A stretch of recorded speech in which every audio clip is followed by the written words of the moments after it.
South India shopping mall kilo sale అభిమానుల కోరికపై శ్రావణంలో కూడా ఆషాఢం ధరలకి.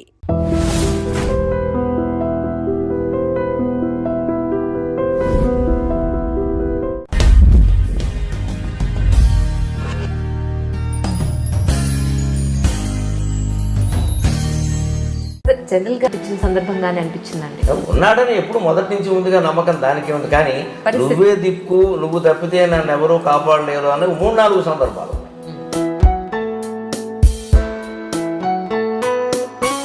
పునర్జన్మ ఉంది అని మీరు నమ్ముతారా? ఖచ్చితంగా ఉంది, అనుమానం లేదు. శాస్త్రీయంగా రుజువు చేయొచ్చు. దానికి ఏమో గొట్టాల కొడుకులతో ప్రయోగశాలలో చేసేది కాదు. ఇది అన్ని ప్రయోగశాలలో రుజువు కావు. కొన్ని యోగశాలల్లో అవుతాయి, కొన్ని యాగశాలల్లో అవుతాయి. మన శాస్త్రం ఉంది, పునర్జన్మ ఉంది అనేది ఎందుకు నమ్మి తీరాలి మనం.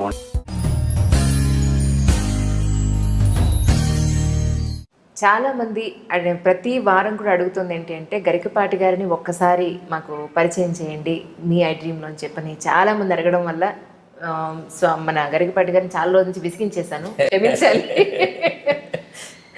ఎందుకెవరు అని చెప్పని విసిగించేసాను. ఈరోజు వారిద్దరు దంపతులు కూడా అన్నారు.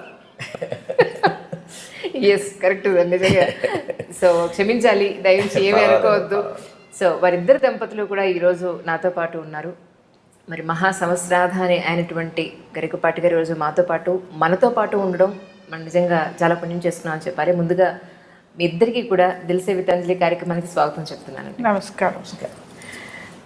మీరు ఏంటి ఎప్పుడు స్వతహాగా కాస్త సీరియస్గా కోపంగా ఉంటారేమో అని నా అనుమానం. ఎందుకు మీకు అనుమానం ఎందుకు వచ్చింది? మిమ్మల్ని చూసిన వెంటనే అయ్యో బాబు ఈయనేమిటి ఎంత సీరియస్గా ఉన్నారేమిటా అని అనిపించింది నాకు. అది మరి ఆ ధోరణిలో ఏమైనా మార్పు వచ్చిందేమో నాకు తెలియదు. కానీ ఈ మధ్యలో ఇదివరకు ఎప్పుడు నన్ను వేసే ప్రశ్న ఏంటంటే, మీరు ఎప్పుడు ఇలాగే నవ్వుతూ ఉంటారా అని అడిగేవారు. నిజమా?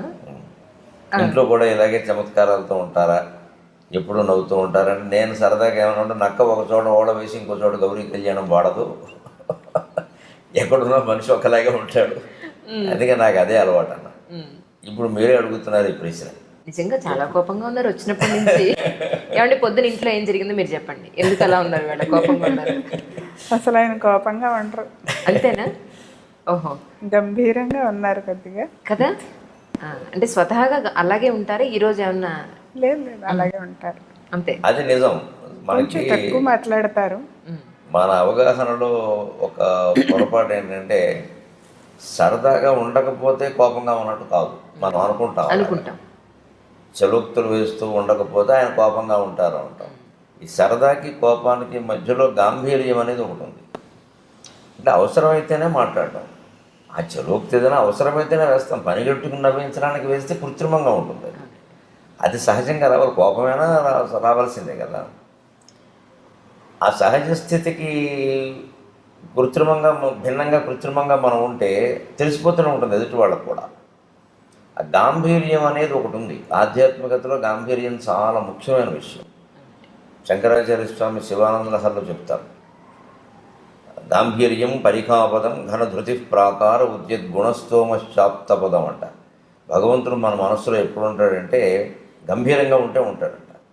గాంభీర్యం అంటే లోతైన విషయం. సముద్రం గంభీరం అంట, సముద్రాన్ని గంభీరం. హిమాలయం గంభీరం అనరు, హిమాలయం ఉన్నతం అంట, ఎత్తు.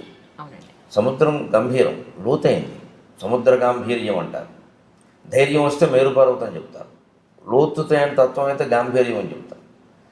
నిజానికి నాకు తెలిసి నాకు లేనిది ఆ గాంభీర్యం. నాకు ఆ గాంభీర్యం అలవాట్లేదు. కానీ ఈ మధ్య ఒక 7-8 ఏళ్ళుగా నేను అలవాటు చేసుకుంటున్నాను కదండి. సో నేను గుర్తించిన మార్పు అంటే అది కోపంగా భావించాలి. లేదు, కోపం కాదు, గాంభీర్యం. ఖచ్చితంగా నేను అలవాటు చేసుకుంటున్నాను. ఎందుకంటే ఆధ్యాత్మికంగా మనం ఎదుగుతున్నప్పుడు గంభీరంగా ఉండాలి. ఎదగాలి అన్నా ఉండాలి, ఎదుగుతున్నా ఉండాలి. ఇంకా చిల్లర మాటలు, చిల్లర చలోక్తులు, ఇంకా ఏదో పనిగట్టుకుని నవ్వించాలనుకోవడం, ఇలా లేకపోతే ఏమనుకుంటారో అనుకోవడం, లేకపోతే ఇంటికి ఎవరో రాగానే వారేదో అనుకునే విధంగా మనం ప్రవర్తించడం, ఇవన్నీ ఉండవు గాంభీర్యం అంటే. ఆ గాంభీర్యం అవసరం ఎందుకంటే పరిఖాపదం అని అర్థం. అంటే మన హృదయం ఒక కోట అనుకోండి. మన హృదయం ఒక కోట. ఆ కోటలోకి, కోట అంటే దుర్గం కదా, శివుడు దుర్గాధిపతి, దుర్గాదేవి భర్త కదా. అందుకని దుర్గాధిపతి అయిన శివుడు దుర్గంలోకి రావాలి అంటే కోట చుట్టూ పరిఖ అగడత ఉన్నట్టుగా మన చుట్టూ గాంభీర్యం ఉండాలి. అంటే ఈయనతో అంత చనువుగా మాట్లాడలేం, ప్రతిదీ మాట్లాడడానికి వీలు లేదు అని అనుకోవడమే మంచిది. అవి మాకు చూడగానే నెత్తిమి కూర్చోవాలనిపిస్తుంది అంటే అది గొప్పతన విషయం కాదు, లోకమైపోతాం మనం. అది ఎవరైనా ఒక చలోక్తులు విసిరే వాళ్ళకి, చలోక్తులే పనిగా బతికే వాళ్ళకి, హాస్యం మీదే వేదిక మీద కార్యక్రమాలు చెప్పే వాళ్ళకి అవసరమేమో నాకు తెలియదు, కానీ ఒక ఆధ్యాత్మికవేత్తకి గాంభీర్యం చాలా అవసరం. ఇక్కడ గాంభీర్యం ఏమవుతుంటే లోతు కదా సముద్రంలో మీకు పగడాలు ఉన్నాయి, రత్నాలు ఉన్నాయి, మట్టి మశానం కూడా ఉంది, లోపల తిమింగలాలు ఉన్నాయి, ఏది బయటపడదు, ఏముందో తెలియదు. నిజానికి నాలో నేను గుర్తించిన లోపం ఏంటంటే ఆ గాంభీర్యం లేకపోవడం. ఒక 7-8 ఏళ్ల క్రితం వరకు నాకు గాంభీర్యం తెలియదు, బోళాగా మాట్లాడేయడం, అన్నీ చెప్పాడు, మన ఇంట్లో విషయాలు కూడా చెప్పేస్తాం. ఈ మధ్య గమనిస్తే ఆవిడే ఉంటుంది ఆ విషయం, ఒక 5-6 ఏళ్ళుగా బాగా తగ్గింది ఆ విషయం. ఎందుకు అంటే అదేదో మనం మామూలుగా చెప్పేస్తున్నాం, కానీ ఒక్కోసారి బయటికి అది వ్యతిరేకంగా వెళ్ళిపోతుంది, దాని ప్రభావాలు వేరుగా ఉంటాయి. అది సహజంగా మాట్లాడడం, బోళాగా మాట్లాడడాన్ని సహజంగా తీసుకునేవాడు తక్కువ. మామూలుగా మనకి పెద్దవాళ్ళు చెప్పే మాట ఒకటి ఉంటుంది, నేను నువ్వు పొగుడుకోకు ఎవడో నమ్మడు, నేను నువ్వు తక్కువ చేసుకోకు అదే నిజం అనుకుంటారని. ఈ సూక్తి ఈ మధ్య నేను 4-5 ఏళ్ల క్రితం చూశాను ఎక్కడో. అమ్మ బాబోయ్ పొరపాటు చేస్తున్నామని గ్రహించాను నేను. ఏమైనా మనకున్న విషయమే, నేను సహస్రావధానంలో 750 పద్యాలు అప్పగించాను, అది వాస్తవం అమ్మా, అది లేకపోతే ఎందుకు ఇస్తారు నాకు ఆ బిరుదం? కానీ అలా ఆయన చెప్పుకోవాలంటే ఇంకెవరైనా చెప్పొచ్చు కదా, అని ఎవరిని పెట్టి చెప్పిస్తామా? అంటే నిజం మన గురించి మనం వాస్తవం చెప్పినా సరే పొగుడుకోవడం కింద భావిస్తాం. అలాగే బోళాతనంగా నాకేమిటో అలా గలగల అలా మాట్లాడడం అలవాటు అంటే అంత బాగుడని ఆయన ఒప్పుకున్నారుగా అంటాడు. అందుకే ఈ ప్రవృత్తులు ఎప్పుడైతే చూస్తున్నామో, లోకాన్ని చూస్తుంటే మన వల్ల లోకం ఎదగడం అనేది ఒక పారిశ్రమ, అయితే లోకం వల్ల మనం కూడా ఎదుగుతాం. లోకాన్ని చూస్తున్న కొద్దీ కొన్ని అనుభవాలు వస్తాయి. నాకు వచ్చిన అనుభవం ఏమిటంటే మనకి గాంభీర్యం లేదు. ఈ శివానందరాజులో శ్లోకం చదివినప్పుడల్లా నన్ను అది ఎత్తి పొడుస్తున్నట్టుగా ఉండేది, నీవు ఉందా? మిగిలిన అందులో ఉన్నాయి, ధృతి, ధైర్యంగా ఉండడం, ఇంద్రియ నిగ్రహం ఉండడం, ఇవి నాకు భగవంతుడి దేవాలు నాకు ఉన్నాయి. గాంభీర్యం తక్కువ నాది, ఎందుకంటే ఉన్నదన్నట్టు మాట్లాడేయడం, చెప్పేయడం. అందువల్ల గొడవలు పెద్ద ఏమి రాలేదు, అది పెద్ద నాకు ఎప్పుడు సమస్య కాలేదు. కానీ అనవసరంగా ఎందుకు మనం చెప్పాలి అసలు విషయం? మన ఇంట్లోదే కావచ్చు, మనం ఎవరితో పొద్దున్న కాసేపు మాట్లాడాం, ఆ మాటలు మనకి ఇంకోటితో చెప్పాల్సిన పని ఏంటి అసలు? అది ఒకసారి వాళ్ళకి ఇబ్బంది కావచ్చు, మనకి ఇబ్బంది కావచ్చు. అందుకని గంభీరంగా ఉందాం. నేను ఒక 7-8 ఏళ్ళుగా ప్రయత్నం చేసి ఉంటున్నా, ఆ గాంభీర్యాన్ని మీరు చూసుకోండి. కరెక్ట్ చెప్పారండి. కోపానికి గంభీరానికి మధ్య తేడా ఉంది. అది గాంభీర్యం మనిషి అలవాటు చేసుకోవలసిన లక్షణం, ఎవరైనా ఆడ మగ ఎవరైనా. కోపం అనేది సరే ఎప్పుడైనా ఉండకూడదు. కోపం అనేది ఎప్పుడు మనకి పద్ధతిలో ఏం చెప్తాను, కోపం తెచ్చుకోవాలి. ఆయన చెప్పారు కాబట్టి అలవాటు చేసుకున్నానని నాకు అర్థమైంది. నేను అనుకుంటున్నాను ఈయన 3 పూట్ల జపం చేస్తారా, అర్ధగంట చొప్పున. అది చాలా లోతైన పుస్తకాలు చదువుతూ ఉంటారు, ఆ విశ్లేషణ చేస్తుంటారు. అది సహజంగా వచ్చింది అనుకున్నాను నేనే ఈ శ్లోకాన్ని చూసి ఇలా నేర్చుకున్నాను అని చెప్తున్నారు. ఇప్పుడు అర్థమైంది నాకు. సార్, జనరల్గా మీ డే ఎలా స్టార్ట్ అవుతుందండి? మంచి ప్రశ్న, ఎంతవరకు ఎక్కువ మంది అడిగిన ప్రశ్న. నేను 5:30కి లేస్తాను, 5:20కి లేస్తాను. ఎందుకంటే 10:20కి పడుకుంటాను సరిగ్గా, 7 గంటల లెక్క. మధ్యాహ్నం గంట లెక్క, మధ్యాహ్నం 1:30, 2:30. అందులో సాధారణంగా తేడా ఉండదు, 10 నిమిషాలు అటు ఇటు ఉండొచ్చు, కానీ తేడా ఉండదు అసలు. ఆ గంట సేపు మధ్యాహ్నం, రాత్రి 7 గంటలు, 10:20, 5:20.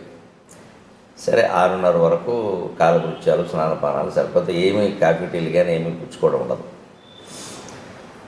6:30కి టీవీలో వచ్చే నా కార్యక్రమం వీలైతే నేనే చూస్తాను ఇంట్లో ఉంటే.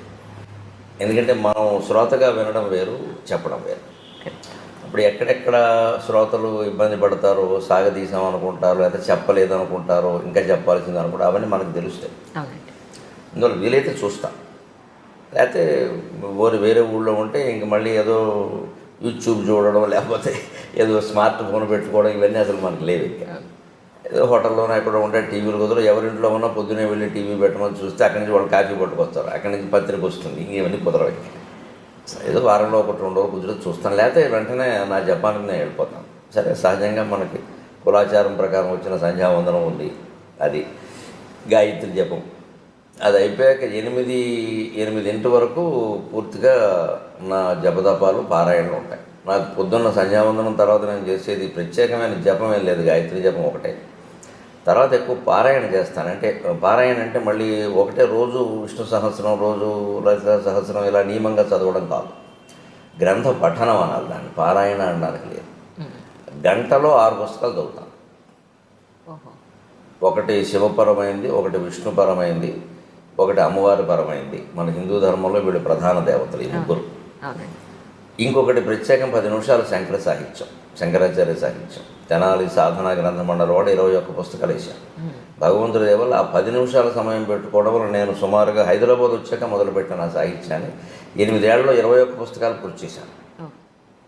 ఒక్కొక్కటి 400 పేజీలు ఉందే పుస్తకం. ఒక్కొక్కటి 400 పేజీలు ఉంటుంది. రోజుకి 10 నిమిషాలు మాత్రమే కేటాయించి నేను 8 ఏళ్లలో 21 × 400 అన్ని పేజీలు పూర్తి చేశాను.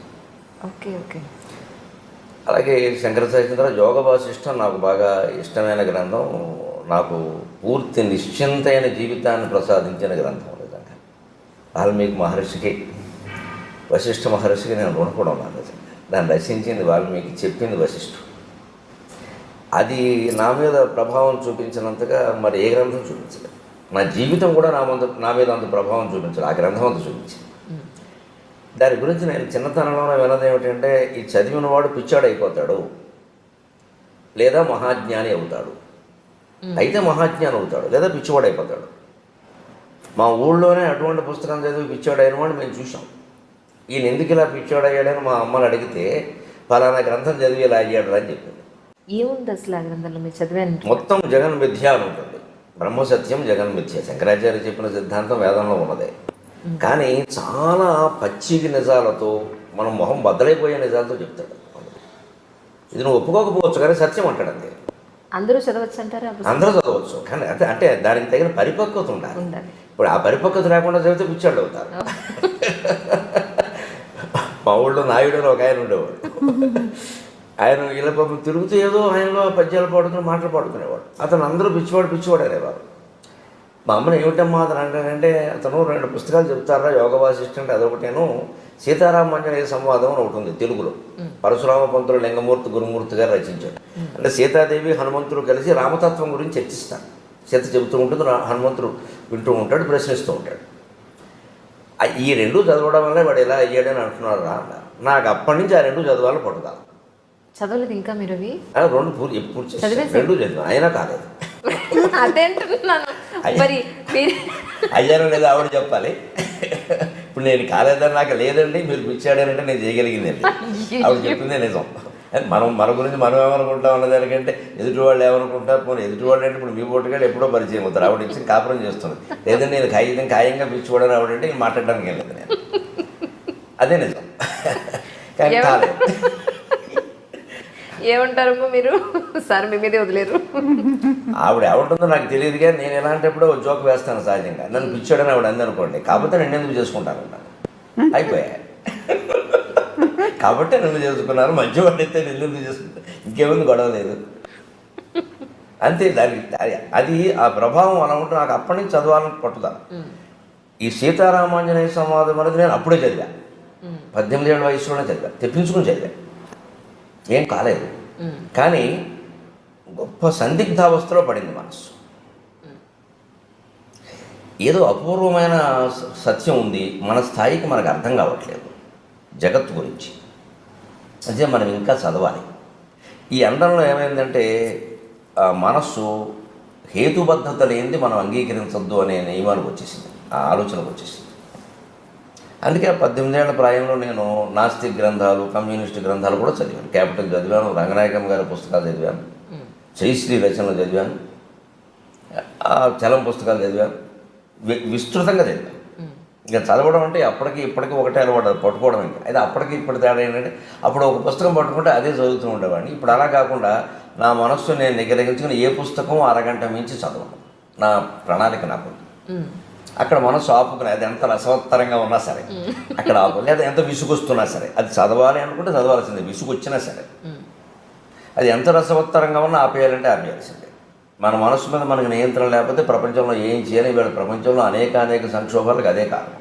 వ్యక్తి జీవితం పాడవడానికైనా మొత్తం ప్రపంచ యుద్ధాలకైనా మనస్సు మీద నియంత్రణ లేకపోవడమే కారణం. ఆ నియంత్రణ నాకు శివానంద లహరి చదివాక కలిగింది. అందుకే నాకు శివానంద లహరి చాలా నా జీవితాన్ని మొత్తం ఇలా మార్చేసిందని చెప్పచ్చు. అలాగా ఉండడం వల్ల ఆ యోగ వాసిష్టం తర్వాత నేను పూనికి దాన్ని సంపాదించాలని చూస్తుంటే విచిత్రంగా ఎక్కడో దొరకలేదు నాకు అది. ఎందుకంటే ఎప్పుడో 100 ఏళ్ల క్రితం వెన్నెలకంటి సుందరరామ శర్మ గారిని ఒక ఆయన తెలుగు వచనంలో రాశారు దాన్ని. ఆ మూలం ఎక్కడో ఉందేమో ఎక్కడో దొరకలేదు నాకు. సరే తర్వాత ఉద్యోగాలు మారడాలు ఏవో ఇవన్నీ వ్యవహారాలు అంత శ్రద్ధ చేయలేకపోయాను. తర్వాత మళ్ళీ చదవాలనే తృష్ణ కలిగాక చాలా విచిత్రంగా ఏదో ఉయ్యాల్లో పిల్లాన్ని పట్టుకుని ఊరంతా తిరిగామన్నట్టుగా మా ఇంట్లో మా నాన్నగారు ఇచ్చిన 30 పుస్తకాల్లో అది ఉంది. ఆ పుస్తకాలు ఏవో తాటాకు పుస్తకాలు ఎక్కువ ఆయన ఇచ్చినవి, తాటాకు పుస్తకాలు. మరి మనం ఏం చదువుతాం? ఎవరికో ఇద్దాం లేనట్టుగా ఉండి ఒకటి, తర్వాత అశ్రద్ధ వల్ల కొంత ఏదైనా ఆఫ్ చేసాం.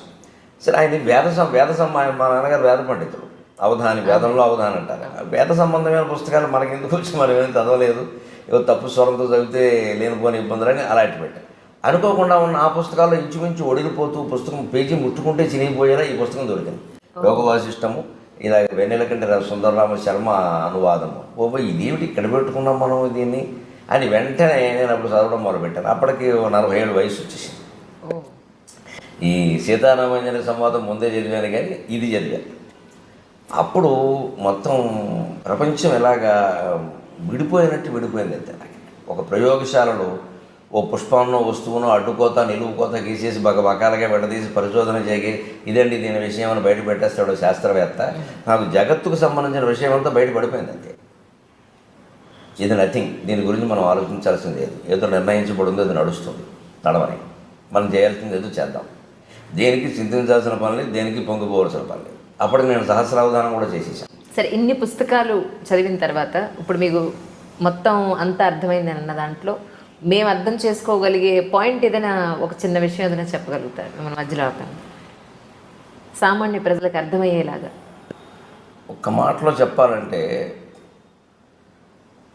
తనలో తాను రవంత మారడు, తనలో తాను రవంత మారడు, జగత్తత్వంబు మార్పంగ ఆతని సంసారము సంపదల్ సమయమున్ తత్వార్థ విజ్ఞానమున్ వెనుకన్ ముందట చూడక అర్పణముగా వింసు మహామూర్ఖుడు. తనలో తాను రవంత మారడు, జగత్తత్వంబు మార్పంగ ఆతని సంతానము సంపదల్ సమయమున్ తత్వార్థ విజ్ఞానమున్ వెనుకన్ ముందట చూడగర్పణముగా వింసున్ మహామూర్ఖుడు. ఇతనికిన్ లోనికి చూచు శక్తి నిడుమా తన్మూలమా దైవమా. ఇది నేను గ్రహించిన సారాంశం. ఎవరైనా గ్రహించవచ్చు. మనలో చాలామంది ఎక్కడ పొరపాటు పడతాం. వ్యక్తిగత జీవితం, సామాజిక జీవితం అని 2 ఉంటాయని నేను అనుకోను. వ్యక్తిగత జీవిత ప్రభావం సామాజిక జీవితం మీద ఉంటుంది, సామాజిక జీవిత ప్రభావం వ్యక్తిగత జీవితం మీద ఉంటుంది. ఏదో గీత గీయడం కోసం మనం కొన్ని విషయాలు చెప్పడం ఇష్టం లేక ఇది నా వ్యక్తిగతం అని దాచొచ్చు, అవసరం కూడా లేకపోవచ్చు ఎదుటి వాళ్ళకి. కానీ నిజానికి దాని ప్రభావం మాత్రం మన సామాజిక జీవితం మీద కూడా ఉంటుంది ఖచ్చితంగా. అలా అంత ఖచ్చితంగా విడదీయాల్సిన పనే లేదు. ఆ వ్యక్తి చేస్తున్న పొరపాటైనా ప్రపంచం చేస్తున్న పొరపాటైనా ఏమిటంటే ఎవరికి వాళ్ళు పరిశీలించుకోవడం లేదు. తనలో తాను మారడు. ముందు నా బాధ్యత నేను చేస్తున్నాను, నా జీతం తీసుకుంటున్నాను కదా, నాకు లంచం తీసుకునే పని ఏమిటి అసలు? ఎందుకు తీసుకోవాలి? నేను ఈ జీతం నాకు సరిపోతుంది. ఇవాళ ఉద్యోగాల్లో, ప్రభుత్వ ఉద్యోగాల్లో జీతాలు ఎవరికి తక్కువే లేవు. ఉపాధ్యాయులకు కూడా ఇప్పుడు కొత్తగా చేరిన ఒప్పందం ఉపాధ్యాయుడు కూడా 25,000 వస్తుంది. కానీ అలా తీసుకోకపోతే చేతకాని వాడు అంటున్నారు కదా సార్. అలా తీసుకోకపోతే వీడి చేతకాని వాడు ఈ ప్రపంచంలో బతకలేడు. అక్కడే ఆలోచించాల్సింది వాడెవడో అన్నది మనకి సర్టిఫికెట్ అమ్మా అంటున్నారు కదా మీరు. ఎవరు అంటున్నారు? మన పక్క వాళ్ళు, మన పై వాళ్ళు. వారు మనకు సర్టిఫికెట్ ఇస్తారా చేత కాదని, చేతనవనని? వాడెవరు అసలు? వారి స్థాయి ఏంటి? మనం దానికి ఎందుకు వంగిపోవాలి? ఇలా మాట్లాడడంలో మీరు మరోలా అనుకోకపోతే ఒక నాటకం ఏంటంటే ఈయనకి తీసుకోవాలి నుండి అలా సమర్థించుకుంటున్నాడు. ఈ మనిషికి లంచం తీసుకోవాలి నుండి, తప్పు చేయాలి నుండి, చేయకుండా ఉండలేని బలహీనత ఒకటి ఉండి దాన్ని సమర్థించుకుందుకు ఏమంటాడంటే ఇలా ఉండకపోతే లోకంలో బతకలేమండి అంటున్నాడు తప్ప నిజంగా బతకదలుచుకుంటే ఉండక్కర్లేదు. ఆయన ఇష్టం వచ్చినట్టే ఉండొచ్చు. అంతగా ఇప్పుడు ఒక లంచం తీసుకోకపోతే నేను చంపేస్తా అన్నంత పరిస్థితి ఎక్కడైనా ఉందా? అలా లేదమ్మా, ప్రలోభ పెడుతున్నారు అంతే. ప్రలోభాన్ని కాదనొచ్చు. పోనీ ఏ కృష్ణా బ్యారేజీ మీద ఆపేసి నలుగురు గొడ్డళ్ళు వేసుకుని వచ్చి తీసుకుంటావా చంపేయమంటావంటే నా ప్రాణం కోసం తీసుకున్నానండి అంటే ఓకే, ఒప్పుకుందాం. అంత పరిస్థితి ఉన్నవాడు చూపించమనండి. ఇవన్నీ చెప్తారండి నాటకాలండి ఇవన్నీ. అది అదే మూలం. అది నాకు వేదాంతం ద్వారా మొత్తం ఎన్ని గ్రంథాలు చదివినా సారాంశం ఏం తెలిసిందంటే మనిషి తనలోకి తాను చూసుకోవాలి తప్ప, తనలో తాను మారాలి తప్ప బయట మార్చాల్సింది ఏం లేదు అసలు. ఎవరికి వాళ్ళే. మీరు సమాజానికి అనుకూలంగా దేశభక్తితో దైవభక్తితో మీరు, నేను, ఈవిడ ఉంటే ముగ్గురు వ్యక్తుల జీవితాలు బాగుండలేదండి. ఒక 300 మంది ఉంటే బాగున్నట్ట, 3 లక్షల మంది ఉంటే బాగున్నట్ట. తప్పించుకుందుకు మాట్లాడుతున్నాం మనం ఇవన్నీ. మొత్తం కృష్ణమూర్తి గారి తత్వం అంతా చదివాను నేను సుమారుగా, జిల్లి కృష్ణమూర్తి గారు. ఆయన మొత్తం చెప్పింది ఇది. నీ గురించి ఎందుకు ఆలోచించావు నువ్వు ఇది చేయడానికి అభ్యంతరం ఏంటి? ఎవరి మీద నెట్టేస్తావేమిటి? తప్పించుకుంటావేమిటి వ్యవహారం నుంచి? మనం అనేక రకాల పాపాలు చేసి ఏదో పూజ చేసి తప్పించుకుందామని చూస్తున్నాం. పాపం చేయకుండా ఎందుకు ఉండలేము? అసలు చేసామని ఎందుకు అనుకుంటున్నాం? చేసిన పాపం ఏంటి? చెప్పకపోయినా మనకు తెలుసు కదా. ఈ ఆలోచన చేయాలి. అందుకని మనిషి ఎంతసేపు సంఘసేవని అదని ఇదని ఏదో సంస్థలు పెట్టమని, ఆధ్యాత్మిక సంస్థలని, ట్రస్టులని అవి ఇవి పెట్టి తన సంపదని, సంసారాన్ని, సమయాన్ని మొత్తం అంతా దానికోసం వెచ్చిస్తాడు. కానీ ఎప్పుడు లోపలికి చూసి నేను ఎవరని ఆలోచించను. రమణ మహర్షి చెప్పింది అది, యోగ వాసిష్ఠం చెప్పింది అది. నేను ఎవరని ఆలోచించావా? ఆత్మతత్వ విచారం చేశావా? అది చేస్తే నువ్వు ఎక్కడికి వెళ్ళక్కర్లేదు. నువ్వు కూర్చున్న చోట కూర్చొని అదే తత్వంతో ఉండు. మారే చోట మారేదంతా మారుతుందని చెప్పి. ఇందుకేనేమో సార్ ఇంతకుముందు అనేవారు ఏంటంటే పొద్దున్న నుంచి సాయంత్రం వరకు రోజు అయిపోయిన తర్వాత ఈ రోజు అసలు మనం ఏమేం చేసాం, తప్పులు ఏం చేసాం, ఒప్పులు ఏం చేసాం, అబద్ధాలు ఎక్కడ చెప్పాం, ఎవరిని మోసం చేసాం, ఇవన్నీ రాసుకుంటే నిన్ను నువ్వు ప్రశ్నించుకుంటే ఇది ఎందుకు చేశాను అసలు అని నిన్ను నువ్వు కనుక ప్రశ్నించుకుంటే డెఫినెట్గా నీలో ఒక మార్పు వస్తుంది అని చెప్పాను. వస్తుంది, ఖచ్చితంగా వస్తుంది. అడిగితే ఈ రోజులు పరిస్థితులను బట్టి రాసుకోవడం కంటే మనసులో ఆలోచించుకోవడం మంచిది. రాసుకున్నది ఎవరికైనా దొరికితే ప్రమాదం. ఇప్పుడు మనకేదో ఒక చెడు ఆలోచన వస్తుందండి, అదేం మనం ఆచరణలో పెట్టాం, గాలివాటం ఆలోచన. అది రాసేసామనుకోండి, ఎవరో పక్క వాళ్ళు ఎవరో చూస్తే అది ప్రమాదం. ఇంత దుర్మార్గంగా ఆలోచిస్తున్నావా అంట. ఆలోచనే రాకూడదంటే అలాగా. అంచేత పాతకాలపు రోజులు వేరు, ఆ డైరీలు రాయడారు ఇప్పుడు రాయకూడదు అసలు ఎక్కడ. ఇప్పుడు మాట్లాడితేనే ప్రమాదంగా ఉంది, రాస్తే ఇంక చెప్పేది రాయకూడదు. మనిషి నిజాయితీగా ఆలోచించడానికి రాయాల్సిన పని ఏం లేదు, దాయాల్సిన పని లేదు. రాత్రి పడుకోబోయే ముందు ఇవాళ నేనేం చేశాను, దీంట్లో తప్పు ఏమిటో ఒప్పు ఏమిటి, అబద్ధం ఏమిటి, నిజమేంటి ఒక్కసారి ఆలోచించి సర్వం పరమేశ్వర అర్పణం. ఇదో నాటకం నడుస్తుంది, పరమేశ్వర క్షమించు, రేపటి నుంచి ఎలా ఉండాలో అలా ఉంటాను, అయిపోలేదా? అలాంటిది నాకు ఆ పుస్తకాల పఠనం వల్ల ఏర్పడింది యోగ వాసిష్టం సహా. అలాగే 8:30కి నాకు పొద్దున్న దినచర్య అనుకున్నాం కదా, 8:15కి అయిపోగానే అప్పుడు కాఫీ. అప్పటికి ఈవిడ అంటూనే ఉంటుంది పాపం, రోజు మాకు మీకంటే ముందు తాగుతున్నాను, ఇదో పాపం ఉంటుంది. నేను దానికి ఒక పరిష్కారం చెప్పాను, మళ్ళీ భర్తతో రెండోసారి తాగితే ఆ పాపం పోతుందని చెప్పాను. అదే నవ్వుకుంటాం మేము సరదాగా. అంటే ఏమయ్యా రెండోసారి తాగా ఆ పాపం పోదు, ఇదో శాస్త్రానికి ఏముంది, కావాలంటే శ్లోకం నేను రాస్తానని చెప్తాను.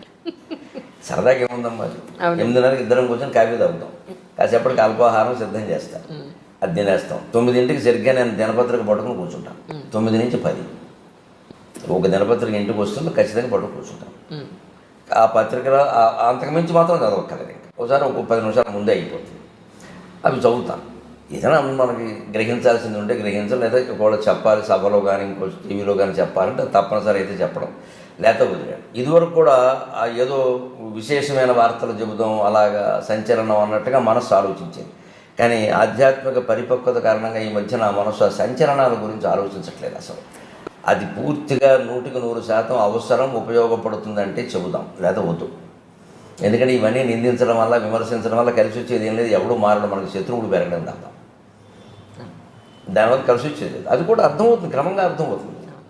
ఇప్పుడు ఆ వ్యక్తిని విమర్శించడం కాదు, ఆ వ్యక్తిలో మార్పుకు మనం కూడా అవకాశం ఇవ్వాలి ఎవరికైనా. 10ంటికి అయిపోయినాక 10:30 ఖచ్చితంగా నేను చేయదలుచుకున్న వాళ్ళందరికీ ఫోన్లు 10:30కి చేస్తాను ప్రతిరోజు. ఇంకో సమయంలో నా నుంచి ఫోన్ రాదు, ఖచ్చితంగా 10:30 ఉదయం 10:30, రాత్రి 8:30. నేను ఎవరికైనా చేయదలుచుకుంటే నా దగ్గర నా జేబులో ఉండే కాగితం మీద ఎవరికి ఫోన్ చేయాలో రాసుకుంటాను, నేను వెంటనే చేయను, ఇక్కడ రాస్తాను.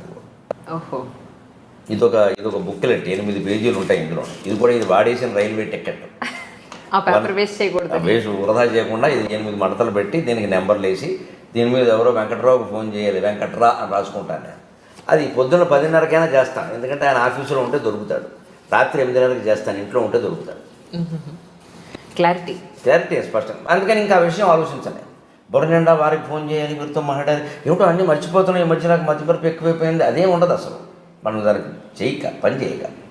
ఖచ్చితంగా 10:30కి మంచినీళ్ళు తాగి 2 గంటల పోసా 2 గ్లాసులు నీళ్లు తాగుతాను ఖచ్చితంగా. పొద్దున్న 6:30, 8:30, 10:30, 12:30, 2:30, 4:30, 6:30, 8:30, రాత్రి 10:30. ఖచ్చితంగా 2 గ్లాసులు నీళ్లు తాగాల్సిందే. రోజు అయ్యేసరికి 15-16 గ్లాసులు నీళ్ళు అవుతాయి. దానివల్ల ప్రయోజనం ఏంటంటే ఆరోగ్యపరంగా నేను అనుభవించి చెబుతున్నాను. ఎటువంటి ఏదైనా ఆహారాల్లో తేడాలు ఉన్నా, పడాలు ఉన్నా, అరగరాళ్ళు పేరుకునే సమస్యలు లాంటివి మొత్తం కొట్టుకుపోతాయి. మనం తాగేటువంటి నీరులో స్థూల భాగం ఎప్పుడూ మూత్ర విసర్జన రూపంలో వెళ్ళిపోతుంది. సూక్ష్మ భాగం రక్తంగా మారుతుంది. అతి సూక్ష్మ భాగం ప్రాణవాయువుగా మారుతుంది. అతి సూక్ష్మ భాగం నీరు తాగితే ప్రాణవాయువు ఉంటుంది. ప్రాణం ఎప్పుడు నీటి మీద ఆధారపడింది, అన్నం మీద కాదు. అన్నం మానేసి ఉండొచ్చు, నీరు మానేసి ఉండదు. నీరు మానేసి ఉంటే ప్రాణం కూడా పోతుంది. అందుకే ఎంత నిరాహార దీక్ష వాడైనా పాలు కానీ, మజ్జిగ కానీ, నీరు కానీ తాగుతారు. తాగితే కొంతకాలం గెంటేయచ్చు. అలా నీరు తాగుతాను ఖచ్చితంగా. నాకు 10:30కి నీళ్లు తాగేసి అప్పుడు ఈ ఫోన్లు చేసేసి నా కార్యక్రమాల గురించి రిజర్వేషన్లు చేయాల్సి ఉంటాయి కదా, ఏమన్నా అంటే నేనే చేసుకుంటాను. కార్యకర్తను చేయమని చెప్పను, ఎందుకంటే వాళ్ళు మనకి తర్వాత ప్రోగ్రామ్ ఎక్కడ ఉందో వాళ్ళకి తెలియదు. వాళ్ళ ఊరికి చేసేస్తాను. మళ్ళీ అక్కడి నుంచి ఇంకో ఊరు పక్క ఊరు వెళ్ళాలంటే ఆ షెడ్యూల్ నా దగ్గర ఉంటుంది కాబట్టి చేసుకుంటాను. అక్కడికి ఆ పని అయిపోయింది. అప్పుడు ఖచ్చితంగా టీవీకి ఏమన్నా తయారవ్వాలా, సాయంత్రం సభ ఉందా తయారవ్వాలా, ఆ తయారవ్వాల్సి ఉందంటే తయారవుతాను. 10:30, 12:30 సమయం. 12:30 ఖచ్చితంగా గంట కొట్టేసినట్టుగా తిరుగు లేకుండా 12:25కి వచ్చి గురువుగారు భోజనానికి రావచ్చు అంటుంది. మేడం అండి, గురువు గారు అంటారా? ఎందుకో ఎందుకంటే రావండి అడగండి. ఏమండి ఎందుకు అంటే చాలా నేర్చుకున్నాను అందుకని మా గురువు గారు ఆయన నుంచి చాలా నేర్చుకున్నాను. అవునా? అందులో ఏం నేర్చుకున్నారు? ఒక పాయింట్ మాకు. అవి చెప్పేవి కాదు, అలాగా సహజంగా జరిగినవి అంతే. సరే, 12:30కి భోజనం పెట్టేస్తే అంతే. ఖచ్చితంగా 45 నిమిషాలు భోజనం చేస్తాను. 1:15 వరకు నవ్వులతో ఉండాల్సిందే. ఓకే. 3 ఐటమ్స్ మించి భోజనాల్లో ఉండవు. 4వది ఉంటే ఆవిడ తినాల్సిందే. 3 ఐటమ్స్, 3వది మజ్జిగతో కలిపి 3. మజ్జిగతో కలిపి. ఓహో. ఫర్ యువర్ కైండ్ ఇన్ఫర్మేషన్, మజ్జిగతో 3. 15-20 ఏళ్ళు బట్టి, కనీసం 10 ఏళ్ళు బట్టి ఆ నియమం ఖచ్చితంగా. తర్వాత పప్పు, కూర, మజ్జిగ, లేదా వేపుడు, పచ్చడి, మజ్జిగ, ఏదైనా సరే 3 మజ్జిగతో కలిపి. 4వది ఉంటే ఇందులో ఒకటి తగ్గించేస్తాను, అన్నం తగ్గించేస్తాను. మొత్తం మీద అన్నం అంతకుమించి వెళ్ళడానికి వీలు లేదు. అందుకని నాకు షుగర్ ప్రాబ్లమ్స్ అవి ఏం లేవు. తినవలసింది తింటాను. ఖచ్చితంగా పొద్దున ఒక్కసారే కాఫీ, సాయంత్రం 4:30కి టీ, మధ్యాహ్నం భోజనం చేసి గ్లాసు మజ్జిగ తాగుతాను. రాత్రి పడుకోబోయే ముందు గ్లాసు పాలు తాగుతాను. ఒకసారి పాలు, ఒకసారి మజ్జిగ, ఒకసారి కాఫీ, ఒకసారి టీ. 4 సేవించినట్టు అయింది. ఏది ఎక్కువ కాలేదు. అన్ని రుచులు తెలిసాయి. ఎప్పుడు కావాలంటే అప్పుడు వదిలేయచ్చు, సమస్య అంతే. ఎక్కువ అలవాటు పడ్డామనుకోండి, నాకేమిటో కాఫీ లేకపోతే తోచట్లేదు, ఏమీ లేదు, నాకు ప్రపంచం అంతా లేకపోయినా నాకు తోస్తుంది. ఈ ప్రపంచం అంతా శూన్యమే, నేను ఒక్కడినే అంటార్కిటికా ఖండంలో నన్ను వదిలేస్తే హాయిగా గడిపేస్తాను, ఏమి ఇబ్బంది లేదు. ప్రాణంతో ఉంటే సార్ అక్కడ నీళ్లు దొరికితే ఏదో మారేడాకులు దొరకపోని అవుతాం. వారు ఉండాలి, వీరు మాట్లాడాలి, అసలు ఆ సమస్య లేదు. అదే వేదాంతం ద్వారా నేర్చుకున్నాను. యోగ వాసిష్టం నాకు నేర్పింది అది. నీతో నువ్వు మాట్లాడుకో, నీతో నువ్వు ఉండు. ఇంకోరు ఉండాలని ఎందుకు అనుకుంటున్నావు? ఇంకోరు ఉండడం అంటే మనం తప్పించుకొని బయటపడుతున్నాం. మన నుంచి మనం తప్పించుకొని బయటపడుతున్నాం. అదేదో కాలక్షేపం, వారేదో పోగొట్టడం, తిట్టడం, విమర్శలు, ఇవన్నీ ఇంకేది పీకానామ లాగానం, ఎలక మీద పిల్లి మీద ఎలక, ఎప్పటికి తెమలవు ఇవి. అప్పుడు ఈ కాలక్షేపాల కోసం వచ్చరికి తోడు, నీడ, దూడ, పేడ అన్నీ తయారైపోతాయి. ఇందులో ఎవరు లేకపోయినా మనం తట్టుకోలేని పరిస్థితి వస్తుంది. ఇదంతా బలహీనతే, మన మీద గొప్పగా చెప్పొద్దు దాన్ని. నాకు నలుగురు ఉంటే కానీ తోచదు, అదో వ్యాధి, డాక్టర్ చూపించుకోవడం మంచిది. ఎందుకు తోచదు? నలుగురు ఉన్నా తోచాలి, ఒక్కరే ఉన్నా తోచాలి, 1000 మందిలో ఉన్నా తోచాలి, శ్మశానంలో ఉన్నా అదే తోచాలి. అది వేదాంతం. మన స్థితిలో మనం లేవు, అందుకే తోచదు. అందుకే మనిషి తనలోకి తాను చూసుకోవాలి, లోకం అంతటా మార్చుకుంటూ కూర్చోవడం కాదు. మధ్యాహ్నం ఖచ్చితంగా 1:15 అయ్యాక అప్పుడు సరిగ్గా 1/4 గంట సేపు అటు ఇటు నడుస్తాను. బయట ఆరేసిన తువ్వాలు లోపలేస్తాను, అదో క్రమశిక్షణ. పొద్దున స్నానం చేసి ఆరేసాం కదా, ఆ తువ్వాలు లోపలేస్తాను. అవన్నీ నేను చేసుకుంటాను. ఆ పనులు 1/4 గంట పడతాయి. 1:30కి పడుకుంటాను, 2:30కి లేస్తాను. ఫోన్ కట్ చేయడమే, సైలెంట్లో పెట్టడం ఉండదు. సైలెంట్లో పెడితే ఎవడో చేస్తాడు, అక్కడ ఉంటుంది, అక్కడ మళ్ళీ నాకు చేయలేదంటాడు. అటువంటి అవకాశం ఎవరికి ఇవ్వను, స్విచ్ ఆఫ్ అంతే. మళ్ళీ ఆయన చేసుకోవలసిందే. ఏమంటే నేను చేశానంటే మీరు నాకు చేయలేదంటే చెయ్యను, నీ అవసరం నువ్వు చేసుకోవాలి. ఎంత ప్రాణ స్నేహితుడైనా అంతే. నాకు ఎందుకు చేసావు కదా, రెండోసారి కూడా నువ్వే చేసుకో, 3 సార్లు చేసుకోలేకపోతే మానేసుకో. అంతేగాని ఏమనుకుంటాడు అనుకోని బ్రహ్మసత్యం జగన్ మిథ్య నాకు అర్థమైంది అనుకుంటే మరీ మంచిది. ఇంకా ఆయన ఫోన్ చేయక్కర్లేదు, ఓ నెంబర్ తీసేయచ్చు. ఇది ఎవరి మీద కోపం కాదు, వ్యతిరేకత కాదు, పూర్తిగా జగత్తత్వం తెలుసున్న మనిషి ఇలాగే ఉంటాడు. నాకు తెలిసి నేను ఋషుల చరిత్రలు చదివాను, ఋషులందరూ ఇలాగే ఉన్నారు. అది మనం అలవాటు చేసుకోవాలి. అంతేగాని వారేదో అనుకుంటారు వీరేదో అనుకోనేయండి. కానీ మంచి వాళ్ళు ఇలా అనుకుంటే పర్వాలేదు, ఇదే స్థానంలో చెడువాళ్ళు కూడా ఇలా చెడు పనులు చేసేవాళ్ళు కూడా ఇలాగే అనుకుంటే ఇలాగే అంటే నేను చేసిందే కరెక్టు. అది నిజానికి వాడు చెడ్డ పనులు చేసేవాడు అయితేనేమో లోకాన్ని గురించిన భయం ఎప్పుడూ వాడి మనస్సును పీడిస్తూనే ఉంటుంది. వాడు అనుకోలేడు. మొండిగా మూర్ఖంగా కాసేపు అనుకోవచ్చు, కానీ లోపల వాడిని ప్రశ్నిస్తుంది. ఎందుకంటే అందరికీ లోపల ఉన్నది భగవంతుడే. ఈశ్వర సర్వభూతానాం హృదయసే అర్జున తిష్టతి. ఒక మూర్ఖుడు, ఒక దుర్మార్గుడు 10 మర్డర్లు చేసిన వాడు హృదయంలో ఎవడున్నాడో పరమభక్తుడు హృదయంలో కూడా వాడే ఉన్నాడు. ఆ తత్వంలో తేడా ఏం లేదు. ఉపాధి భేదం, పైన ఉండే శరీరం భేదం, మనస్సు భేదం తప్పితే అసలు తత్వంలో తేడా లేదు. అందుకని అసలు తత్వం అంతఃకరణ ద్వారా వాడిని కొట్టేస్తూనే ఉంటుంది ఎప్పటికప్పుడు. నువ్వేం చేస్తున్నావు. అందుకని చెడ్డవాడు ఇలా ఉండలేడు. ఎవడేమనుకుంటే నాకని కొనాళ్ళు ఉంటాడు, తర్వాతైనా వాడి కాల్ చేస్తూ ఉంటుంది లోపల. అదే పాపం పీడించడం అంటే అదే. ఖచ్చితంగా కాల్చేస్తూ ఉంటుంది. వాడు ఎప్పుడో ఈ జన్మ కాదు వచ్చిన జన్మకైనా మారాలి, తప్పదు. అది వాడి బాధ్యత. అది మనం దాని గురించి అంత బాధపడక్కర్లేదు. అయిపోయిందంటే 2:30కి లేస్తాను సరిగ్గా. లేవగానే స్వచ్ఛ భారత్ చేస్తాను. ఇది మోడీ గారి స్ఫూర్తి. అంటే అంతకుముందు కూడా నాకు కొంచెం ఉంది, కానీ మోడీ గారి స్ఫూర్తి వల్ల ఖచ్చితంగా మన ఇంట్లో మనం చెయ్యాలి అని పెట్టుకుని 2 పూట్ల చేస్తాను. 2 పావు గంటలు, మధ్యాహ్నం 2:30కి, 2:45 వరకు. ఏం చేస్తారు? గూళ్ళన్నీ దొరుకుతాయి. లైబ్రరీ అంతా తనే దులుపుకుంటారు. గ్రంథాలయం గుడ్డ పెట్టి తుడుచుకుని, చీపురు పెట్టి ఏమన్నా బూజులుంటే తీసేసుకుని. నిజంగా మిమ్మల్ని మొట్టమొదటిసారి చూస్తున్నాను ఇవాళ. అంటే యూట్యూబ్లో ఇంటర్వ్యూల్లో చాలా ఏళ్ళ నుంచి మిమ్మల్ని చూస్తున్నాను, మీ ప్రవచనాలు వింటాను. ఎందుకంటే మరీ మూర్ఖంగా మాట్లాడరు మీరు. చాలా ఇప్పటి ప్రజానికానికి ఇప్పుడున్న కాలమాన పరిస్థితులకు అనుగుణంగా ఎవరు ఏది చేస్తే మంచిదని మీరు చెప్తూ ఉంటారు. పొద్దున్న లేస్తే భక్తి, పొద్దున్నే వచ్చే పాటలు అయిపోగానే నెక్స్ట్ మీది పెట్టి వింటూ ఇంట్లో పనులని చేసుకుంటూ ఉంటే అనుకున్నాను, ఈయన ఇంట్లో బాగా స్ట్రిక్ట్గా ఉంటారేమో, లేదా భార్యని మాట్లాడద్దు చెప్పిన పని చేయి అని ఎలా ఉంటారేమో. అది ఆ ధోరణి. మీ అభిప్రాయం నిజమే. లోకం అలా ఆలోచిస్తుంది సహజంగా. అంటే మనకి రెండే తెలుసమ్మా. మంచివాడు అన్నవాడిని మీరు ఎవరైనా గమనించండి, కామెంట్స్ ఎలా ఉంటాయి. ఎప్పుడూ మంచివాడే అనుకుంటారు. వాడు లోపల చాలా వంకర పనులు చేస్తాడు, బయటికి తెలియదు. అది బయటికే లోపల మంచి కనపడదు. పెళ్ళాన్ని ఏడిపించుకు తినేస్తాడు ఆ సన్నాసి. ఆ విషయం బయట పండేవాడు. బయట మాత్రం మహిళాభ్యుదయవాదిలో మాట్లాడేస్తాడు. అది నమ్మేస్తారు లోకం. ఆవిడ పాపం బయటకు వచ్చి చెప్పలేదు ఆ విషయం. ఎందుకంటే ఈయన సెలబ్రిటీ, ఆవిడ బ్రిటానియా బిస్కెట్. ఆవిడ దగ్గర మైకెట్టాలి కదా, అవకాశం కూడా ఉండాలి. ఒకళ్ళు చెప్పింది అనుకో బతకనేడు కదా. నేను అలాగే ఉంటారేమో అని అనుకున్నాను. అలాగే కొంచెం గంభీరంగా ఉండేవాళ్ళని చూసి మనం కోపంగా ఉంటారు అనుకుంటాం. ఖచ్చితంగా ఉండడం వేరు, కఠినంగా ఉండడం వేరు. నేను ఖచ్చితంగా ఉంటాను, కఠినంగా ఉండను. అసలు కాఠిన్యం అనేది నా స్వభావంలోనూ లేదు. చాలా మెత్తటి మనిషి లోపల, కానీ ఖచ్చితంగా ఉంటాను. ఈ సమయానికి ఇది అన్నప్పుడు ఎప్పుడైనా ఈ పూట ఏముందో 1/2 గంట ముందు తినచ్చు కదా అంటే, ఆ మాత్రం తినకపోతే ఏమైందని ఖచ్చితంగా అంటాను. అంటే అది కఠినమే కదా అవుతుంది. అది ఆవిడ అలవాటు పడిన దానిపైకి అది మంచిదని వాళ్ళకి తెలుస్తుంది కదా. 2:30 లేచి గూళ్ళు దొరుకుతాను. మొమెంటోలమ్మ మరి మీరు అందరూ ఇచ్చినవి ఏం చేసుకోవాలి? హైదరాబాద్లో అపార్ట్మెంట్ అంటే నేను కొనుక్కున్నా, మొమెంటోలకి 2 లక్షలు అయింది. అది ఎవరిస్తారు? కబోర్డులు నీట్గా క్లీన్ చేసుకుని పెడతాను. నేను శుభ్రంగా నిచ్చెన వేసుకుని పైకి ఎక్కి దులిపి, అది నెలకోసారి లెక్కాలి. ఒక గూడు దులిపామంటే మళ్ళీ నెలకు దొరకాలి. ఒక కాగితం రాసుకుని పెట్టుకుంటారు, తుడిచిన తేదీ. ఇవాళ దులిపేరనుకో, ఇవాళ తేదీ వేస్తారు. ఆ గూళ్ళో తుడిచిన తేదీ అని ఎర్రసెరతో రాసి ఆ తేదీ నీలం ఇంకుతో రాస్తాను, అక్కడ పెడతాను గూళ్ళో. మళ్ళీ ఒకసారి ఎప్పుడైనా అసలు ఈ మధ్య తుడిచినట్లేదు అనిపిస్తే ఆ తేదీ చూస్తాను, బాబాయ్ నెల దాటిపోయి చూడవాలి అని వెంటనే చేస్తాను. గుర్తు కోసం అది. ప్రకటన స్వచ్ఛ భారత్. అప్పుడు సరిగ్గా 2:45 అయ్యాక ఉత్తరాలు అవి రాస్తాను. ఖచ్చితంగా ఎప్పటికైనా ఉత్తరాలు రాస్తాను. నాకు ఉత్తరం రాసిన ప్రతి ఒక్కరికి నేను సమాధానం ఇస్తాను. మరి ఇంక ఊరికే నేను క్షేమం మీరు క్షేమం అంటే నేను చెప్పాల్సిందే లేదు. కానీ అలాంటివి ఇప్పుడేమో లేవు. ఏవో సందేహాలు అడుగుతారు, లేకపోతే ఏదో ఖచ్చితంగా రాస్తాం.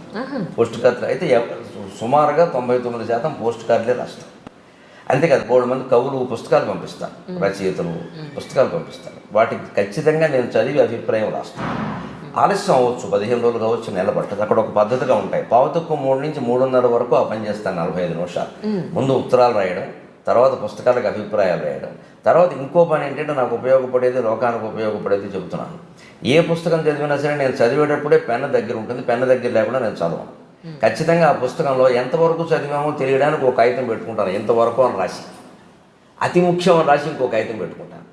ఈ చదువుతున్నప్పుడు ముఖ్యమైన శ్లోకాలు, పద్యాలు, విషయాలు ఏమైనా వస్తే వాటిని ఆ పుస్తకానికి వెనకాల తెల్లగీతం ఒకటైనా ఉంటుంది కదా కనీసం, అతి ముఖ్యం అని రాసి ఆ పేజీ నెంబర్ అక్కడ వేసి అందులో ఏముంది, దాంపత్యం గురించి ఉందా, 17వ పేజీ దాంప అంటే దాంపత్యమే అనేది సంక్షిప్తం. రోజు మళ్ళీ మర్నాడు అరగంటకో గంటకో ఈ పుస్తకం చదువుతాం కదా, అదే సమయానికి అప్పుడు ఈ ముందు రాసుకున్న అతి ముఖ్యమైన విషయాలు 4 చదివి అప్పుడు ఈ పుస్తకం మళ్ళీ చదువుతాం. అప్పుడు అతి ముఖ్యమైన మనసులో అలా ఆవృత అవుతుంటే గుర్తుండగా ఏమవుతాయేమో ధారణ రహస్యం ఇది. ఇదేదో అకస్మాత్తుగా వస్తుంది అంటే నమస్కారం, నేనేం చెప్పను. మీకు ఉందండి, మీకు సహజం అండి, మీకు పూర్వజన్మ సుకృతం అండి, వారికి 3 నమస్కారాలు. మనం ఏం చేయలేం. కృషి చేస్తే వస్తుంది, మొద్దు కూడా వస్తుంది. కృషి చేయాలి, చెయ్యరు, ఏదో చెప్పేస్తారు అంతే. మొత్తం 1000 పద్యాలు అప్పగించినా, 1,00,000 పద్యాలు అప్పగించినా నేను ఇలాగే అప్పగించాను. ఒక సాధన చేశాను. దానికి దైవానుగ్రహం లేకుండా ఏదీ సాధ్యం కాదమ్మా. అసలు ఆ స్ఫురణే దైవానుగ్రహం. మనం వినియోగించుకుంటున్న శక్తి అంతా దైవానుగ్రహం. అంచేత మనం ధారణ కాదు, ఊపిరి పీల్చినా దైవానుగ్రహంతోనే జరుగుతుంది. దానికి వ్యతిరేకం కాదు. పురుష ప్రయత్నం ఎప్పుడు దైవానుగ్రహానికి వ్యతిరేకం కాదు. దైవానుగ్రహం సంపూర్ణంగా ఉంది, మనం దాన్ని వినియోగించుకోవాలి. ఈ కృషి ద్వారా వినియోగించుకోవాలి. అప్పుడు ఈ ఉత్తరాలు రాయడం, పుస్తకాలకు అభిప్రాయాలు కూడా అయిపోతే ఇంకా సమయం ఉంటే ఈ అతి ముఖ్యమైనవి వేరే ఓ డైరీలో ఎక్కిస్తాను. అలా ఎక్కించినవి ఇప్పుడు నా దగ్గర 6 డైరీలు ఉన్నాయి. ఆ ఎక్కించిన విషయాలు ఒక 2000 పైగా ఉన్నాయి. పద్యాలు, శ్లోకాలు, సూక్తులు, సామెతలు, లేదా లోకజ్ఞాన విషయాలు, నాకు తెలియని విషయం ఏదైనా సరే. ఇటీవల ఏదో రేపు 14వ తారీఖు చంద్రయాన్ గురించి ఏదో జరుగుతుంది కదా, మన వాళ్ళు పంపిస్తారు. చంద్రుడి గురించిన విశేషాలన్నీ ఈనాడు దినపత్రికలో వస్తున్నాయి. నేను అవి నోట్ చేసుకుంటున్నాను, కొన్ని ముఖ్యమైన విషయాలు నా డైరీలో. నాకు తెలియదు, అది తెలియని రాసుకుని మనం తెలుసుకుని చెప్తే ఇంకా బాగుంటుంది కదా. ప్రసంగం పక్కనట్టండి, నాకు ముందు జ్ఞానం ఖచ్చితంగా రాసుకుంటాను. పేపర్ కత్తిరించి పెట్టుకుంటాను అవసరమైతే. ఆ పని చేస్తాను 3:30 రోజులు. 3:30 నుంచి 4:30 వరకు తెలుగు సాహిత్యం చదువుతాను. 4:30 ఖచ్చితంగా టీతో పాటు ఏమైనా ఆవిడకి దయ ఉంటే పంటి కింద కరకర కాస్త ఏదో శనగలో, పెసలో, వేరుశెనగ గింజలో ఏవో ఒకటి వేయించి అక్కడ పెడుతుంది. తినండి గురువు గారు, కష్టపడ్డారు. ఆవిడ కూడా కూర్చుంటుంది అక్కడ. అప్పుడు కాసేపు ఆ టీ తాగుతూ ఇవి తింటూ అరగంట ఖచ్చితంగా కబుర్లు చెప్పుకుంటాం. బయట ఎక్కువ మాట్లాడుతున్నాను కాబట్టి ఇంట్లో నేను మాట్లాడను. అప్పుడు చెప్తూ ఉంటుంది, వింటూ ఉంటాను, అవసరమైతే మాట్లాడతాను. దానికి ఇప్పుడు ఎవరో వస్తే నేను మాట్లాడడం ఎలాగో తప్పదమ్మా. సభలో తప్పదు, టీవీలో తప్పదు, ఇంట్లో కూడా ఎందుకు. ఆవిడకి చిన్నప్పటి నుంచి జరిగినవన్నీ చెప్పడం సరదా, నాకు వినడం సరదా. వింటూ ఉంటాను, ఉంటే సంతోషిస్తారు. అందులో ఏవో ఉంటే మనం నేర్చుకునేవి. పైగా నాకు ఇప్పటికీ ఒక రకంగా ఆవిడ గురువు గారిని ఆవిడండం కాదు. ఎందుకంటే ఇప్పుడు ఈ క్షణంలో కూడా ఆవిడ ఏదైనా సామెత వాడితే అది నాకు తెలియందే అవుతుంది ఆశ్చర్యకరంగా. నేను ఇప్పటికీ ఆశ్చర్యపోతా భాష విషయంలో. వాళ్ళది అన్నవరం, మాదేమో మా సొంతం తాడేపల్లిగూడెం. కాకినాడలో ఎక్కువ ఉన్నాను నేను. తాడేపల్లిగూడెం, కాకినాడ ఏముంది, తూర్పు పశ్చిమ గోదావరి కదా. కానీ ఆవిడ వాడేటువంటి సామెతలు కొన్ని నాకు ఎప్పటికీ తెలియవు. నేను ఎప్పుడు వినలేదు వాటిని. నేను ఒకసారి మళ్ళీ ఏమంటే ఆవిడకి భయం అంటే తప్పేమన్నా అన్నాడు. తప్పేమనలేదు, నాకు తెలుసుకోవాలని ఉందంటే. మీరు తెలుసుకోవడం ఏంటి అంటే, లేదు తెలుసుకోవాలంటే. అలాంటి సామెతలు వాడుతాం. అవి నేను తెలుసుకుని టీవీలో చెప్పిన సందర్భాలు చాలా. అంటే ఈ వ్యక్తి ఆ వ్యక్తి అని లేదు. మనం పని మనిషితో మాట్లాడినా తెలుసుకోవలసినవి ఉంటాయి, పెద్ద మనుషులతో ఎలాగో ఉంటాయి. అక్కడికి మనమే ఏదో జగద్గురువు అని, మిగిలిన వాళ్ళకి ఏమి రాదని, అసలు మనం వీళ్ళని అడగడం ఏమిటని అనుకోవలసిన పనే లేదు. నాకు తెలియకపోతే మా వాచ్మెన్ కూడా అడిగి విషయం తెలుసుకుంటాను. ఆ విషయం వాడు చెప్పాడనే విషయం బయటకు కూడా చెబుతాను. నాకేం భయం ఏం లేదు, అందులో మొహమాటం లేదు. అతను ఆ విషయంలో నాకు చెప్పాడు, తప్పే ఉంది, నాకు తెలియదు కదా అది. అలాగే ఉండి 4:30కి టీ దాకా 5 నుంచి 6 వరకు సంస్కృత సాహిత్యం చదువుతాం. అరగంట కొన్ని పుస్తకాలు గంట ఉంటాయి, పుస్తకాన్ని బట్టి ఉంటుంది. అది చదువుతాం. 6ంటికి ఖచ్చితంగా స్నానం, సంధ్యావందనం, జపం. 7 వరకు అంతే. అరగంట ప్రత్యేకంగా వెళ్ళి చోట కూర్చుంటాం. సంధ్యావందనం కూడా అయిపోయాక కేవలం శివ పంచాక్షరి జపించుకుంటూ అలా అది ఒక్కోసారి అది మర్చిపోయి మౌనంలోకి వెళ్ళిపోతాం. భగవంతుడు దయ, అది మనం ఏం చేయాలి, అది జపించడం వరకే మన పని. ఆ సమాధి స్థితితో ఏదో ఎప్పుడు వస్తున్నది ఆయన దయ, మనం ఏం చేయలేం. కానీ మన ప్రయత్నం మనం చేయాలి. మాట్లాడకుండా తలుపు కూడా చిడత కూడా వేసేసి రోజుకు 3 గంటలు నాకు దూరం అయిపోతున్నారు అంట. చెడత వేసానండి. చెడత వేయకపోతే దూరం కాదు. అంటే మనసులో ఏమనిపిస్తుంది సహజంగా, అంత వేసేసారంటే నేను వస్తే ఇబ్బంది అని అనిపిస్తుంది, కానీ అర్థం చేసుకుంటుంది. అందుకోసం ఆ అనుబంధం అది అర్థం చేసుకుంటుంది ఆ విషయం. పైగా ఏముంటుందంటే ఎప్పుడైనా జపాన్కి వెళ్తున్నట్టు చెయ్యండి, అదేమని కాపాడుతున్నట్టు. నిజమే కదా, నిజమే కదా. అది కాకపోతే ఎవరు కాపాడతారమ్మా? భగవంతుడు కాకపోతే కాపాడేవాడు ఎవరు? అంతటా ఉన్నది ఆయన, అందరినీ కాపాడవలసింది ఆయనే. ప్రపంచంలో ఎన్ని దారుణమైన పరిణామాలు జరిగినా, మనం ఎన్ని వ్యాసాలు రాసినా, ఎన్ని ఉపన్యాసాలు ఇచ్చినా, ఐక్యరాజ్యం తీర్మానం చేసినా బాగుపడుతుందని చెప్పలేం. కానీ భగవంతుడికి విజ్ఞప్తి చేస్తే బాగుపడుతుంది. ఎందుకంటే మూలం అది, మూలానికే వైద్యం చేయాలి. అంచేత నాకు కోపం వస్తే ఒకసారి ఇది నీది, మమ్మల్ని అంటే ఏంటి, బాగు చేసుకోలేదా అనుకో అని అంత బెదిరించినట్టు కూడా నేను పద్యాలేదు. నీవా కనపడవెంత మొత్తుకొని మా అమ్మవారు ఫోటో ముందు నిలబడి మేము నిర్ణయాలు తీసుకుంటాం. మా జీవితంలో ముఖ్యమైనప్పుడు కొన్ని సందర్భాల్లో కుటుంబపరంగా తీసుకోక తప్పదు కదా. తీసుకున్నది ఏమవుతుందో అని బెంగ వస్తుంది ఒకసారి. ఇప్పుడు కుటుంబంతో లోకంతో కూడా పరిస్థితి ఎలా ఉంటుందంటే, మొత్తం వదిలేసిన ఇబ్బంది, మొత్తం మన మీద పెట్టుకున్న ఇబ్బంది, రెండు కష్టమే. పూర్తిగా మన మీద పెట్టుకున్నామో, అయ్యో వీడి జీవితాన్ని మనం పాడు చేస్తున్నామేమో అనిపిస్తుంది, వాడి నిర్ణయం మంచిదేమో అని. అలాగని వదిలేద్దామంటే ఏమైపోతారో అనిపిస్తుంది. అటువంటిప్పుడు నేను ఎలా మొత్తుకుంటానంటే అమ్మవారితో, నీవా కనపడవెంత మొత్తుకొని నేనే స్వయం నిర్ణయాలేవో కొన్నిటి చేసినా నన్నుచు నన్నే నింద చేయన్ భవానీ వేరెవ్వరు దిక్కు నాకిక. నీవా కనపడవెంత మొత్తుకొని నేనే స్వయం నిర్ణయాలేవో కొన్నిటి చేసినా నన్నుచు నన్నే నింద చేయన్ భవానీ వేరెవ్వరు దిక్కు నాకిక. భవన్ నీరేజనేత్రంబులన్ రేవుల్కు పదంపుజద్వయము భవన్ నీరేజనేత్రంబులన్ రేవుల్ గట్టు సుధారసంబు నన్ను పాలింసుంగదే చాలదే అని మొత్తుకున్నాను. నువ్వు కనపడమమ్మ, పోనీ ఏమమ్మా పార్వతీదేవి అంటే, అయినా నువ్వు చెప్పినట్టు చేసేస్తాం, మాకు ఎందుకు వచ్చిన కూడా ఎవరు కోటేయమంటే వాడికి వేసేస్తాం, దేవుడు చెప్పాడని చెబుతాం. అది ఆ అదృష్టం మాకు లేదు. మేము ఏదో ఆలోచించి భార్య భర్త లేదా సొంతంగానో ఏదో ఏడుపుతాం. నువ్వు తప్పు చేసావు లోపల నుంచి మనసులో నుంచి ప్రశ్న ఉంటుంది కదా. అది అమ్మవారు మరి అలా ప్రశ్నిస్తే నేనేం చేయను, నువ్వు చెప్పలేదు, నేను తీసుకుంటే కాదంటే అని తీరుగా మనిషితో మాట్లాడినట్టే. నువ్వు కనపడవు, నేనే స్వయం నిర్ణయాలు ఏవో కొన్నింటి చేసినానొచ్చు నన్నే నింద చేయని భవానీ వేరెవరు దిక్కు నాకు. ఎవరితో చెప్పమంటావు? చచ్చిపోయిన మా అమ్మ నాన్నతో చెప్పమంటావా? దేవుడితో చెప్పుకుంటాం అని. కానీ నాకు నమ్మకం ఉందమ్మా, భవన్ నీరేజ నేత్రంబులను రేవులు గట్టు కృపారసంబు, నీ కళ్ళల్లో కనిపించే కరుణ ఉందే, అది నన్ను కాపాడుతుంది. నాకు ఆ నమ్మకం చాలు. ఇది చాలదా కాపాడడానికి? ఈ పద్యం చాలదా? ఎందుకంటే తపస్సు చేయాలి. ఇటువంటి 500 పద్యాలు రాశానమ్మా. ఇటీవల ఇష్టదైవం అనే పుస్తకం రూపంలో వేశాను. అవి నా కోసం నేను రాసుకున్నది, ఎవరికి లోకానికి చెప్పలేదు, అవధానాల్లో చెప్పలేదు, కావ్యాల్లో చెప్పలేదు. నా కోసం, నాకు సంతోషం కలిగిన, బాధ కలిగిన, కోపం కలిగిన, అసూయ కలిగిన, ఏం కలిగినా రాసుకున్నాను. అవి బయట పెట్టద్దనే అనుకున్నాను. కానీ అక్కడక్కడ ఏదో ఇలా భావావేశంలో చెబుతుంటే ఏమండి మేము కూడా బాగుపడతాం, మాకు కూడా కావాలని నేను అడిగితే ఇటీవల వేశాను. అవి అప్పుడు ఖచ్చితంగా అలాగే 6:30-7 అయిపోయాక అప్పుడు ఖచ్చితంగా 7 నుంచి 8 వరకు ఒక అరగంట సేపు ఇతరుల అవధాన పద్యాలు చదువుతాను. ఒక అరగంట సేపు నా అవధాన పద్యాలు నేనే చదువుతాను. పాతవన్నీ 320 పైన అవధానాలు చేశాను నేను ఇప్పటికి, ఈ రోజుకి 320 అవన్నీ డైరీలో రాసి ఉన్నాయి. అందులో సుమారుగా 200 వరకు అచ్చయి ఉన్నాయి. ఇంకా 100 పైన అచ్చు కావాలి. అచ్చయినవి కానీ ఏమైనా డైరీల్లో ఉంటాయి కదా. స్వీయ కవిత్వం అనే పేరు మీద డైరీలు నాకు 20 ఉన్నాయి. ఇప్పటికి మీతో మాట్లాడే క్షణానికి ఈ రోజుకి నేను 11,153 పద్యాలు రాశాను. ఈ క్షణానికి 11,153. తర్వాత ఏదైనా చెబితే 154 అంతే. ప్రతిదీ అంకె వేసి, తేదీ వేసి, ఏ సందర్భంలో ఎవరి మీద రాశాం, దేనికి రాశాం అని చెప్పుకోవడం కూడా జరిగింది. అక్కడ డైరీ ఉంటుంది. నేను అచ్చువేని, తర్వాత నా పిల్లలు అచ్చువేని, అది లోకానికి అందుతుంది. ఎందుకంటే పూర్వం కొప్పరపు కవులు లాంటి మహానుభావులు వాళ్ళు లక్షల పద్యాలు చెప్పారట, ఎక్కడా లేవు.